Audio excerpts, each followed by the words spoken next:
जय माता की दोस्तों, राधे राधे। घनघोर की कहानी और कथा। राजा के बोए जौ चने, माली ने बोई धूप। राजा के चने और जौ बढ़ते चले गए, लेकिन माली की धूप घटती चली गई। एक दिन माली ने सोचा कि क्या बात है कि राजा के जौ चने तो बढ़ते ही जा रहे हैं और मेरी धूप घटती ही जा रही है। वो एक दिन अपनी धूप में छुपकर बैठ गया। वो काफ़ी समय तक वो बैठा रहा, उसने इंतज़ार किया। तो फिर उसने देखा कि दूर से राजा की लड़की और उनकी पत्नी आ रही है। उसने देखा कि राजा की पत्नी और लड़की, कुछ कुंवारी लड़कियां आई और उसकी धूप तोड़ के ले गई। तो उसने उनकी ओढ़नी पकड़ ली और पूछने लगा कि तुम मेरी धूप तोड़कर क्यों ले जा रही हो।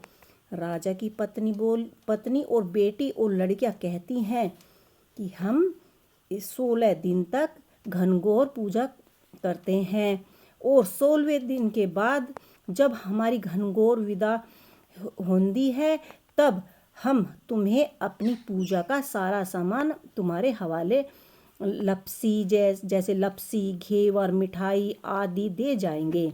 तब माली ने उनकी ओढ़ने छोड़ दी और 16 दिन के बाद पूरे होने के बाद माली अपनी माँ से कहने लगा कि माँ, मैं तो पत्थर तोड़ने के लिए जा रहा हूँ।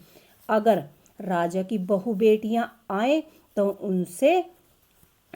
उनसे आश्रय ले लेना और जो उनका पूजापा ले लेना, 16 दिन का पूज्य लेकर रख लेना। राजा की पत्नी और बेटी का इंतजार करते हैं बुढ़िया काफ़ी समय तक बैठी रही।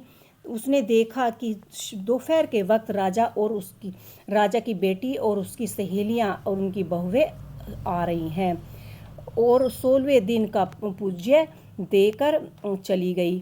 थोड़ी देर के बाद मालिन का लड़का आता है और पूछता है कि माँ, उनकी बेटी बहू आई थी, राजा की बेटी बहू पुजाया लेकर।